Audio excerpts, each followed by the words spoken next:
Welcome back to Good Day. Well, you may recognize him from the TV show According to Jim or the local fan favorite Dogman trilogy. The movie's filmed in Benzie County, but Michigan native Larry Joe Campbell is also an author. His new book takes place over Christmas, and it's about aging. Out-of-work actor who finds the Christmas will be very different this time around. Larry Joe Campbell joins us now to tell us all about the book. Remember that one time? Welcome to the show, sir. Aha, hello. Thank you for having me. So this is your first book, correct? This is my debut novel. It comes out in spring, and I'm just so excited. It's about an aging out of work actor. Hello, and whose wife recently leaves him in a trial separation. My wife and I, Peggy, we're going on 28 years. I think it's going to work out. So it is an work of fiction. 10-4. Good. You had us wondering there. Larry, you're a Michigan native. Not only that, but you're raised here in Cadillac. So it's a treat for us to have you on your hometown station. But tell us about the career path that took you from Wexford County to Hollywood and some of the roles that you're most well known for. I grew up on 9 and 10 News, so this is a real honor and joy for me to be with you both. Yes, I made it through the blizzard of '78 up there in Cadillac.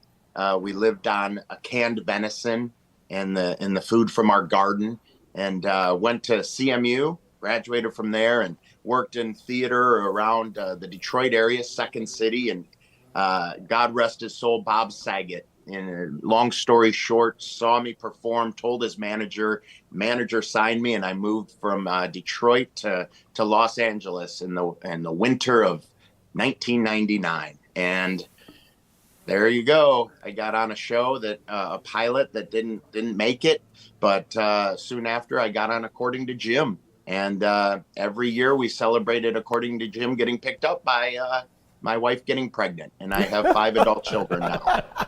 Oh, that's great. Good celebration. That's so fun. I do remember that show. That was one of my favorites back in the day. So we had a ball. Cool. I still perform with Belushi. We're going to be on the East Coast at the end of January before I return to Michigan and do some more stuff around Remember That One Time. All right, and we're showing some still photos of some of the things you've done across your career. We mentioned Pacific Rim and of course the Dogman, the trilogy there of movies filmed here in northern Michigan. Big favorites, but can you pick any of your favorite projects? Do you have favorites? Is that a fair question? I think maybe it's a little cliche now. People say the next one, but I do. I think about our friend Rich Brower, who lives there, Traverse City, and is devoted to Michigan productions. We recently made Dogman 3. He's selling DVDs at Horizon Books over the holiday. I think people really enjoy those movies. And I know going back and just hanging with him and the cast, I wish we would shoot one every year. I love those movies. Now, what led to your first book? What was the inspiration, or what was that catalyst that made you think to yourself, it's time for me to put pen to paper? Well, I had been writing various characters and about people and events that I would see. I would see a headline on the news and wonder, wow, that's different. And I would just kind of write on it as an exercise. And then I have multiple stories like this, and I connected it all through this aging out of work character, Max Sheffield, living half his life in Michigan and half his life in LA. And he loses his voice early on in the novel, helping his brother bring in wood, which is a true story in my family. And resting this bruised larynx is the only way for it to heal. He can't talk. And so he witnesses these people. And I would be in diners and restaurants all over the country as we perform and stuff. And I would eavesdrop. That's the truth. And I would listen to what they were talking about. And I just started writing, and it kind of blew up, and so you got all these eccentric people. It takes place in Greenville. And he has to watch them, and he learns about his culpability in hopefully demise of his marriage. Hopefully he works out, I should say. But he watches those people and sees, oh, he's able to learn about himself because he's trying to figure out what happened with his wife, Sophie. What was the most rewarding part and the most challenging part of writing the book? Oh, it was definitely my discipline. And, growing up, I wasn't a good reader. And my ADD and I would drift away, and I would take forever to read. And I realized the only way to really get through it is to plow through it and read more. And so I started reading more, and then I really developed this love for writing. But the challenging part was to stay consistent and write when I didn't really necessarily want to, because waiting for inspiration just doesn't work. No, it does not. Best way to get over writer's block is to write. Now, we have less than a minute together today. Larry, could you tell us a little bit about your upcoming book signing events here in Michigan?